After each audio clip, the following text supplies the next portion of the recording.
Posiblemente me equivoque al decirte que fue el dinero y no el agua lo que calmó la sed, y que el fuego quema menos que un trabajo infravalorado, mínimo quemaduras de primer grado, con los pies en la tierra y la cabeza en el cielo, con un pulpo de boli nuevo a la luz de la verdad y no a la sombra del primero. Un anillo significa un lazo y un lazo un anhelo. Mi autonomía es la de un gato, mi DJ es dependiente porque tiene agujas en sus platos. El termómetro señala en un cuerpo su calor, solo la paciencia mide tu grado de implicación. Y aprendí la lección a pesar de ausentarme en clase.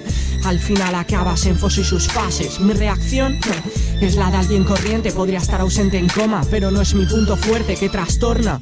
La mente del ser humano vuelve en normas y su reacción de la mano. Si tienes algo claro, surgen dudas pronto. Si no tienes, tarde o temprano tendrás cara de tonto. Y no hay nada peor que la ignorancia, aunque a veces es mucho mejor que la tristeza rancia. La distancia, hoy la eliges tú, monta en mi montaña rusa. No sé lo que es verdad, no sé lo que es mentira. Aunque pueda herirme, ¿estás dispuesto a que siga? No hay más que pensar, este es mi turno, monta en mi montaña rusa. Siente cada segundo, no sé lo que es verdad, no sé lo que es mentira.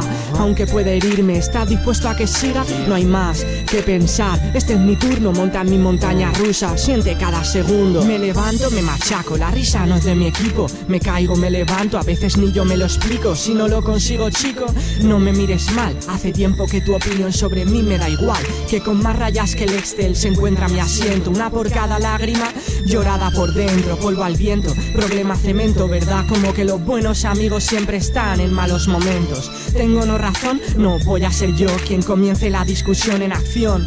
Te cuento, está tu rol, quien te gusta no te presta atención. Hoy me preocupa más el bolsillo de mi pantalón. Lo siento, que ya sufrí al querer llenar el vacío, que no pise firme y si lo hice el suelo era frío. Todo era un lío que hacía temblar mi vagón entre vendavales que arrastraban mi cuerpo sin compasión. No sé lo que es verdad, no sé lo que es mentira.